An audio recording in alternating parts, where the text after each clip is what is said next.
right, can police continue to ask for consent if the person is not giving an answer? Hey guys, my name is Anthony Bandiero, bringing you to the Roadside Chat. This question comes from an officer in Minnesota. Basically, he says this: say I'm looking for consent to search a motor vehicle. I asked the person if they would allow me to search their car. They beat around the bush, change the subject. Could police continue to ask the question until a yes or no is received, or will this have to be taken as implied denial of consent? It's a very good question. Here's my answer.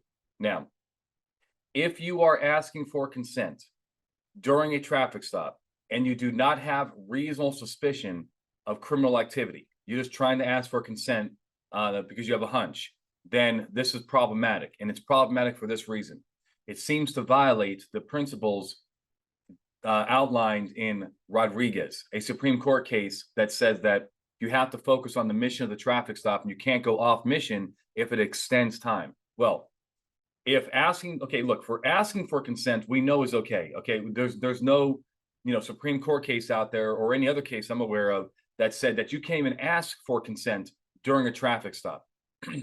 However, that doesn't answer the question of selling consent, persuading people for their consent, okay, for their consent to search. So that's going to be the issue here. If the officer stopped the person for speeding, they have a hunch that there's something in the car, they ask for consent to search. The person is like, hemming and hawing around the edges, and the officer is adding a bunch of time to try to persuade that person to consent. That is a problem under Rodriguez. Is it related to the traffic stop? No. Is it off mission? Yes. Is it adding time? Yes. That's the problem. Okay. A couple more pro tips though before I let you go. Number one is, if the officer does have reasonable suspicion, and in Minnesota you probably do, because some states like Minnesota, Colorado, New Jersey, and so forth, they don't allow police asking for consent to search unless they actually have the reasonable suspicion first.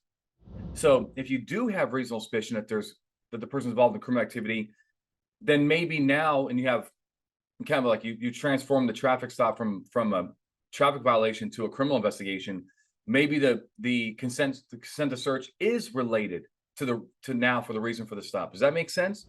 So adding some time for that would be permissible. The last little pro tip is, if you're concerned about this and you're like, well, I don't want to extend the traffic stop and be off mission and violate Rodriguez and so forth, the solution is to give them all their paperwork back, make them, allow them to be free to leave, then ask for consent to search during a consensual encounter. If that's what you have, you don't have a Rodriguez issue, because you're not extending time while the person is being detained. The person's free to leave, and that would actually solve that. All right. I hope it helped. Keep the questions coming. Until next time, my friends, stay safe.